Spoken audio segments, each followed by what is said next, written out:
Hi everyone, it's Bella Gemma Nails, and today we're going to be designing this denim handbag. And the inspiration for this handbag is the Winter Wonderland Olaf rhinestone encrusted designs that I've done in the past.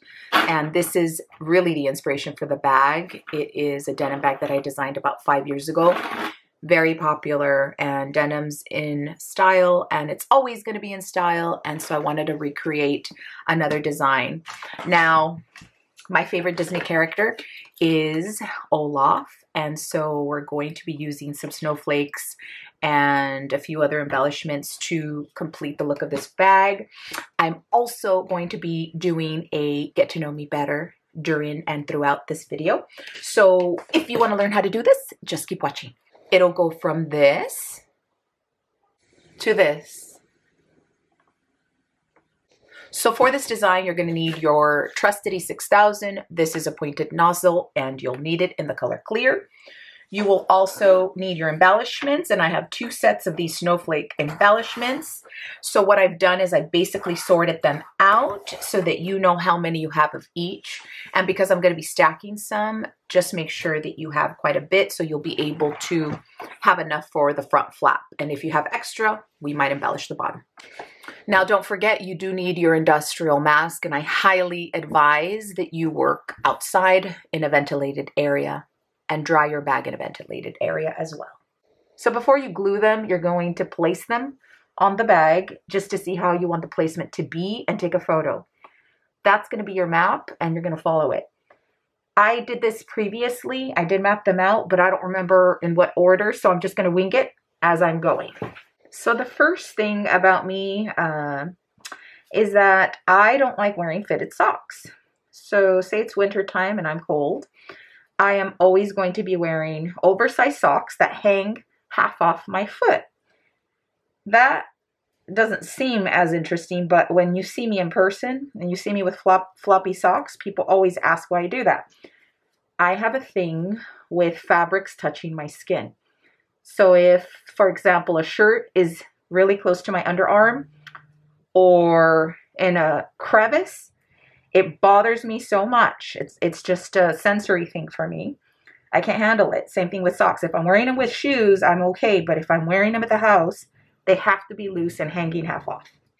All right, so the next thing about me is I have an irrational fear of escalators. My fear of escalators started many years ago, and it's gotten worse. Well, it got worse and then it got better. But there was a time where I could not ride an escalator without hanging on to a stranger or a friend. So when I would travel, and I remember one time specifically, I was in Las Vegas and they have these really high escalators. And I was terrified.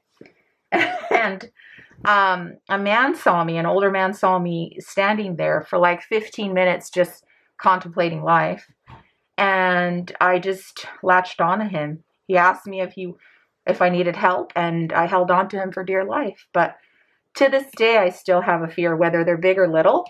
My heart will start racing, and I have been at the point of like a panic attack. It's better now, but it still makes my heart race and my hands sweat. The other thing that I have an irrational fear of, because it's not likely to happen in California, but tsunamis. I have this fear of them, and the idea of them. I don't want to watch any movies or any media coverage of tsunamis. That just makes me very fearful. So those 2 things freak me out. So another thing about me is I love popping pimples. The grosser the better. Cysts, pimples, whatever. If you have it, I want to pop it. Blackheads. I should have been a surgeon because the obsession is so real. And I take great satisfaction in watching all those videos online where doctors remove them. So that to me is my favorite pastime. I love watching things get popped and extracted and drained, lanced. Yeah, I love that stuff. So People find that, I think that's a lot more common these days because of social media, but it's a thing I've always liked since I was a little girl. I just like taking things, extracting things out of people's bodies. Yep. I've actually done that before where I was popping, I don't know, whatever it was, and it's like gushed right at me. That doesn't even gross me out. Try to align the charms with both sides and try to avoid the front flap as well, because you don't want to compromise it when you're opening and closing the bag. You don't want to compromise the charms, and you want to avoid gaps as much as possible as well. It wouldn't seem out of the norm to people for me to be doing this, I don't think. Although sometimes I do get called out. People think it's funny. I can't hold the ketchup bottles unless I clean them or have a napkin. I don't hold on to door handles, press elevator buttons, hold on to escalators. Like, I don't do that with my bare hands. Yeah. The thing is with feeling my hands like they have germs, or yeah, I have a germ phobia. But things like pimple popping won't gross me out. It's the weirdest thing. So it's a certain kind of germ, but not like the germs of popping pimples. It's like very odd how I process thought when it comes to those things. Okay, so another thing is I touch my dog's wet nose over 20 times a day.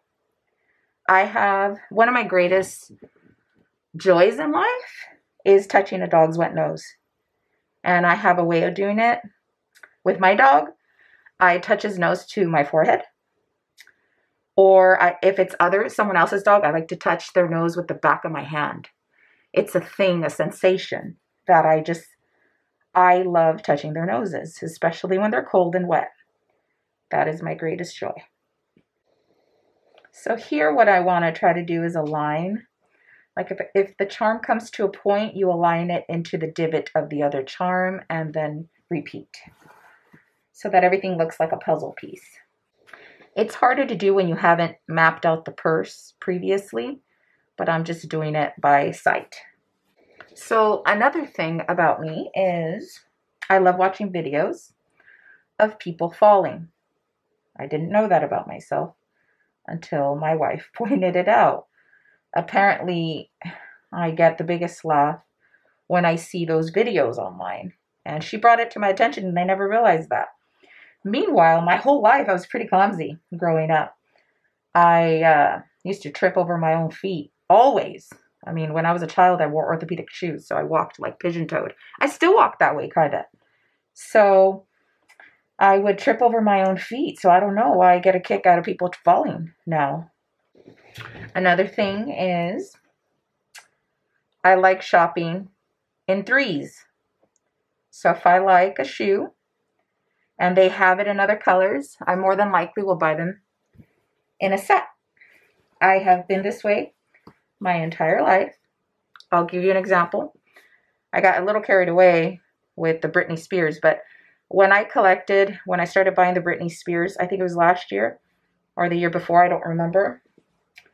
I didn't stop at one. I bought every single perfume she ever made with the exception of Rockstar because I couldn't find it. So I own all her perfumes, but I don't even wear them. So yeah, it's just more of a thing for me to collect. Although I'm getting in the habit of wearing the stuff that I buy more so now, but I do like to just collect things. Or if I do buy them, sometimes I just buy them and then give them away. Try not to touch the glue with your finger. Okay, so you see how this one was pointing up and then I put this one in between like a puzzle, just so that there's less of a gap. Had I put the pointed part with the pointed on the top, there would be a gap right here. So this is just nicely assembled. Then at this point, you put the point right here and it fits perfectly aligned. That's the thing with designing. You just have to have an eye for symmetry. Which leads me to my next fact. I have a thing where I can assess risk down to a percentage. I walk around and I just think about that. Like if I see something that can cause a greater problem, immediately my brain goes into what are the percentages of that creating a bigger issue? That's partly because I did work somewhat as a risk assessor for many years. And that's just embedded in my brain, that thought pattern of how could this become a bigger problem? Because I had to provide solutions. And so that is part of my personality now. So another thing about me is I have an obsession, a serious obsession with the Halloween mugs from the 99-cent store. I go in September and October to all the 99-cent stores within a 60-mile radius of my house to see if I can get the new collection of mugs for the holidays. Now, you ask, why is that? Because I only drink from those mugs. I drink my coffee, tea. I love those mugs. As a matter of fact, I don't like anyone using those mugs. And in the past, when I've broken those mugs, I have gone online and bought them for 20 times the price I bought them for, all because I knew I wouldn't find that particular mug again. Because when they sell out, and they really don't repeat or bring them back. So, yeah, I love those. They're my pride and joys, and they're my favorite mugs from the 99-cent store. Another thing is I talk to my dog in full sentences. I explain to him everything that I'm doing, where I'm going, and my dog understands everything that I tell him.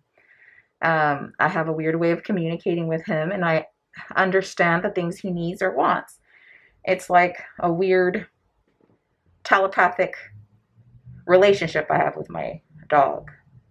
I've always had that connection. I chose him from photos. I just knew that was going to be my dog. And you know how people say you have a soul dog? I didn't believe in that until I got him. I believe he was meant to be my dog. And I have a very unique relationship with him. One I've never had with any other pet because I've never had a dog like an indoor dog or one that I cared for like this in my life. He feels like my soul child. Another thing about me is I know things I shouldn't know about people. I sense a lot of things about people. I am very rarely wrong about people. I can feel things and see them that I can't explain. I won't go into too much detail, but I've always been that way. And so I'm energetically sensitive. What I may not be emotionally, I am spiritually sensitive to things and to energy. So I hoard my energy and protect my energy as much as possible so that I'm not depleted or drained. I do a lot to take care of myself and as much as I can to take care of others as well. That's just part of my life purpose and mission. Okay, so now that we're getting to the middle, we want to make sure that we map out our next move. We want to make sure that the charms fit perfectly here. So we have to just measure which ones we think are going to look best. The best fitting charms are going to be these. And then what I'm going to do is apply the smaller ones to the sides. And I am going to do a second layer to these. These are very plain, and I'm not very interested in these snowflakes, although they have stones. But once you stack them with a different charm, it changes the look of them a bit. And that's what I did with my other bag. I stacked charms, which really gave it a 3D effect. You can see here. They're pretty chunky and they are a few tiers. Because this purse is not flat and it has these bits of fringes. It's a little hard to set your glue and press down the charm, but just make sure that you keep applying pressure to them as you go. And then once you're done, you're going to place a heavy object like a book to be able to have them be set proper. This purse was very inexpensive on Amazon, as were the charms, but you can really transform a purse into something so unique with just some embellishments. Now we're going to be doing the stacking. The good thing about these is that they're flat backs, so stacking makes for a nice little look, and it won't give you an issue because they're flat backs. Now we're going to do the third layer of 3D. Okay, so wherever you see holes, like little potholes, that's where we're going to add the big chunky stones. You just have to put quite a bit of glue. We're going to overlap. It's basically, you're creating a setting for it. You're basically creating swirls and almost like a placement setting. So you're going to create the swirl of the glue, and the moment it's at its peak, you're going to deposit this stone and it'll hold it and grip it in place. Just make sure that you put the glue in a spot that has space for it so it's encased. So for example, I would not set a big stone on top of this one because it has stones and it's a little domed. You need little divots to be able to, or pockets to be able to deposit the big stones. So now what we're going to do is fill in the little gaps with extra stones. And I'll show you what I have. I have some already in my collection. So I have these round ones. I also have some oval ones. And they're similar to these large ones, but just different shape and smaller size. I also have these with the metal backings that you're going to be able to insert in the gaps. So I found the tiny little snowflake that was supposed to go here, but instead I put this embellishment there, and I actually like it because it's a crystal. So I can use this somewhere else.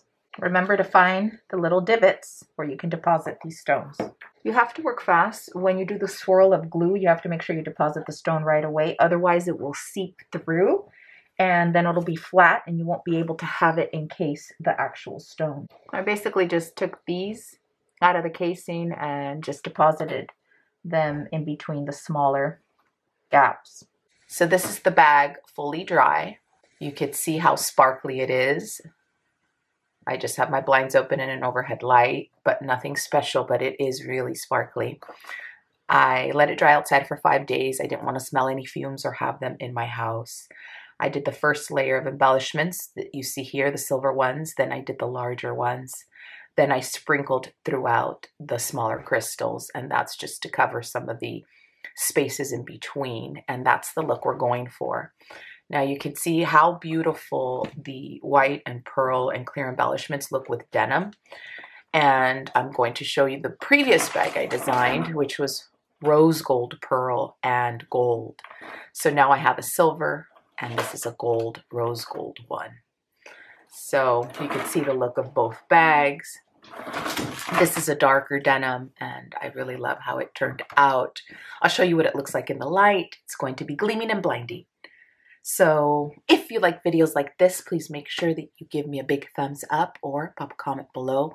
Perhaps do both. And if you're not yet subscribed to my channel, I invite you to do so down below. I thank you so much for watching, and I will see you next time. Bye.